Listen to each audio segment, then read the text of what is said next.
On va maintenant diviser des fractions et des nombres fractionnaires. Donc, ça se fait sensiblement de la même façon qu'on a déjà fait. Différentes stratégies adoptées. On peut le mettre sur le même dénominateur, donc 3 quarts et 3 huitièmes. On pourrait l'écrire sur le même dénominateur. 3 quarts, qu'est-ce qu'on fait pour se rendre à des huitièmes?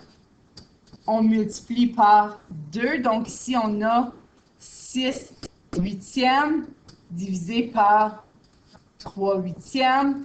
Donc 6 divisé par 3, ça nous donne 2. Donc ça ici, c'est la première stratégie à essayer.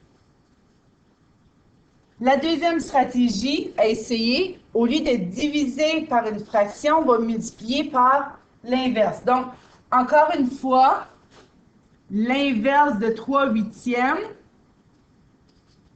on prend le numérateur et le dénominateur et on les change de place. Donc, 3 quarts fois 8 tiers. Est-ce qu'il y a des choses à ce moment-là qu'on peut simplifier? Le 3 avec le 3, il reste 1. Et 8 sur 4, il reste 2. Donc, la réponse est simple et c'est 2.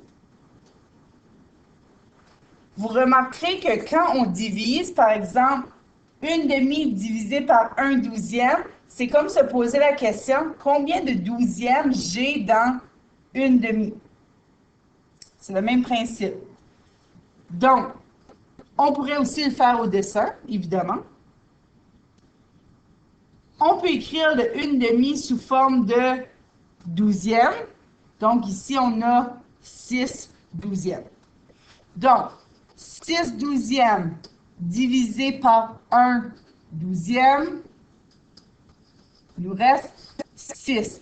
Est-ce que c'est vrai que dans une demi, il y a 6 douzièmes? Oui, parce qu'on a évidemment changé notre une demi comme étant 6 douzièmes. La deuxième façon de le faire, c'est de multiplier par l'inverse. L'inverse de 1 douzième, c'est 12 sur 1 ou simplement 12. Donc, on multiplie par 12 sur 1. Qu'est-ce qu'on peut simplifier? Le 1 et le 1, ça se simplifie. Le 12 sur le 2, ça se simplifie comme étant 6. Donc, 1 fois 6 sur 1, il reste simplement